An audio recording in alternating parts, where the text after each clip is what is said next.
Hi everyone, so today I want to talk to you about B12. It's a very controversial subject and it always comes up when you say you're a vegan. And the thing that sort of gets me is when people say, oh, I had to go back to eating animals because I was B12 deficient. And it's like, well, did veganism give you that B12 deficiency or did you already have the deficiency? We need to have a test from when the individual was eating meat to when they were eating vegan. So then we can make comparisons. But not one individual has been able to show me these comparisons. Because the thing is, when you say you're a vegan, doctors jump on you straight away with a B12 test. But if you say you eat meat, then a B12 test doesn't even come into it. And for this reason, a lot of deficiencies go unnoticed.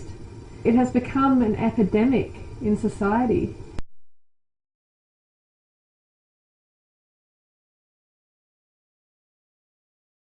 So vitamin B12 is a water-soluble vitamin. It's a bacterium found in soil, and it's essential for the formation of red blood cells and in the health of our nerve tissue. So it's a very important vitamin. B12 is unique because it has a trace mineral, cobalt, and hence the scientific name cobalamin. And cobalt is found in the soil. And if the soil is deficient, which a lot of our soil today is from modern farming methods, then there is no B12. Without cobalt, you cannot create B12. And this is something which I'll talk about a bit later. Contrary to popular meat and dairy industry propaganda and well-meaning doctors, eating meat does not protect you from B12 deficiency. Eating meat, seafood, dairy and eggs does not at all protect you from B12 deficiency.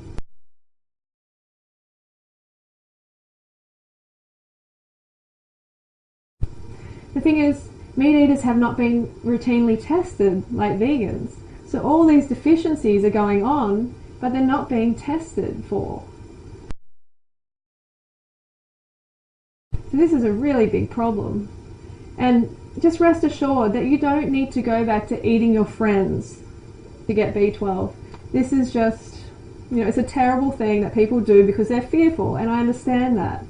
But we need to educate ourselves on why we are B12 deficient before we go and make the biggest mistake of our lives and ruin the lives of innocent animals.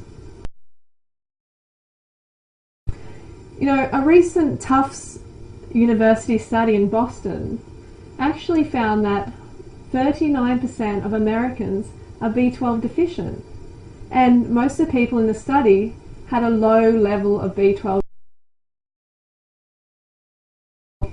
The cutoff in other parts of the world is much higher than it is in America.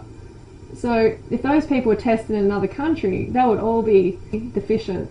There's another study, a Framingham study, that found that between the ages of 26 and 83, the people who were tested 40% of them came up with a B12 deficiency. And a deficiency low enough for them to experience neurological symptoms. That's pretty serious. That's something you don't want to ignore. You don't want to be turning into, going crazy and not realizing what the problem is when all along it's B12 deficiency. And sometimes to the nerve tissue, to nerve cells, the damage can be irreversible. So I hear a few objections. Some of you are saying, oh, but those tests were done on sad eaters, on people eating a standard American diet, or people eating lots of processed food. Okay, this is not helping the situation, but this is not the reason. If it was the case, then my friends, I had friends who eat raw meat, believe it or not. Yeah, we have some problems there, and it's disgusting, and I'm rarely around it, but that's another case. But anyway, they have B12 deficiencies themselves. And one of my friends in particular, who's been eating raw meat for the raw organic, meat and dairy products for the past 10 years or so, actually showed me his B12 tests the other day, and he had 220, which is very low. The cutoff in Japan is 500. may come as a shock to those of you who go back to eating animals, eating your friends, as a source of B12, is that most people are ingesting enough of the vitamin, but they're actually not absorbing it. Not only that, when you're cooking that heat-sensitive vitamin, you're destroying 80% or more of the vitamin. And this isn't given any attention at all, because just about everybody eats cooked food, right? So that's something to think about. Also the fact that most people have digestive problems from eating such poor diets, like Crohn's, celiac, IBS, they're all very common in this society. And the most common over-the-counter drug is a digestive aid. So that just shows that we are really, really hammering our digestive system. It shows that we should change our diet, basically. But there are other factors which apply to myself, because I'm eating a healthy diet and my digestion is really, really good. Flat stomach, and it's flat all the time. I don't have any bloatedness, I don't have any backup like most people. But that's another video. The thing is, when I was younger, I had a lot of drugs, recreational drugs like ecstasy, cocaine, speed, marijuana. It's all pretty sad, the amount of drugs that I had. And I did a lot of damage to my digestive system. I feel like a lot of that has been reversed, but I don't know how much can be reversed, whether I've done irreversible damage. And that may be your case as well. If you've had prescription drugs for years, that's really going to affect your ability to produce the intrinsic factor, which is vital if you want to absorb B12. There's also the fact that if you've been exposed to nitrous oxide during surgery, say dental or any other surgery, autoimmune disorders like pernicious anemia, there's plenty of things that we need to consider, like taking the contraceptive pill, which I did for 7 years. This is another big depleter of B12 levels, and it also screws with your absorption. It doesn't matter how much is in your meat, dairy, seafood, eggs, whatever. If you don't have the intrinsic factor, then you're not going to be absorbing that B12. So in case you haven't noticed, we live in a sterile environment. We wash and scrub everything to death. And there's herbicides and fungicides and rodenticides, everything like that thrown around, which also destroys our good bacteria inside our guts. So we're destroying our ability to create the intrinsic factor and absorb B12. And also, we're not getting it from the fruits and veggies. We're not getting it off the dirt, where we would have pulled it from the earth and got the dirt and the B12 with it. That's another thing. It brings me to the soil factor. If our soil is deficient in cobalt, then B12 cannot come about, because cobalt is vital in the creation of B12.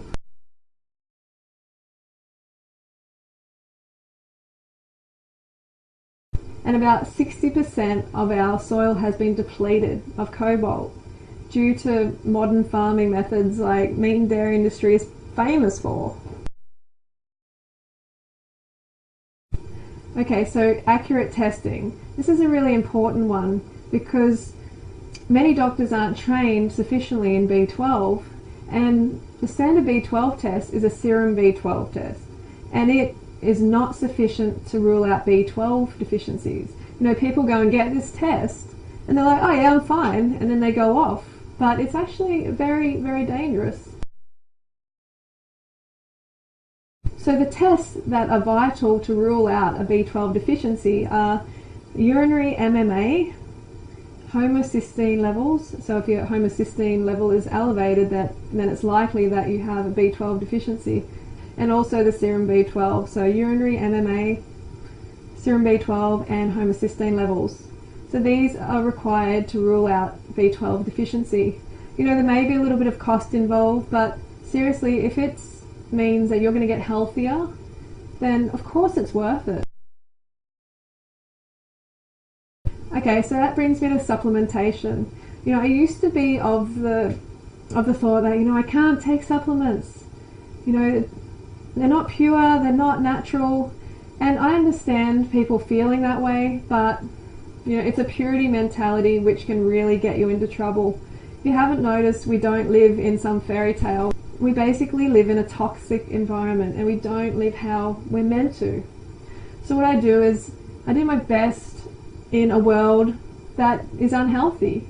If that means using supplementation, then I'm all for it. So I take shots. What I initially did was I took 1 shot a day for a week, and then 1 shot a week for a month. And now just 1 shot a month. And the thing with B12 is that if you are deficient in that vitamin, then you won't be metabolizing fat as efficiently. And this is something that a few people notice. If they're deficient in B12, then their fat burning capacity can come up when they get that need filled.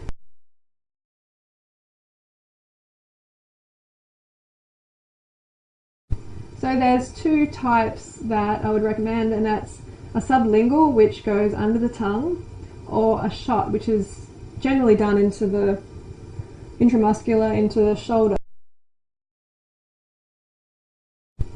So just to finish, I recommend that you get your B12 levels tested, the urinary MMA, homocysteine levels, and serum B12 to be more accurate, or, to rule out a B12 deficiency.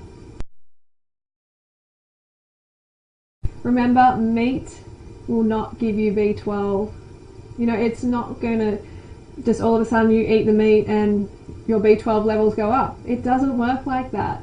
There's a lot between that ingestion and the absorption, which I've already discussed. So rewind if you missed that bit. Alright, well, I'll talk to you later.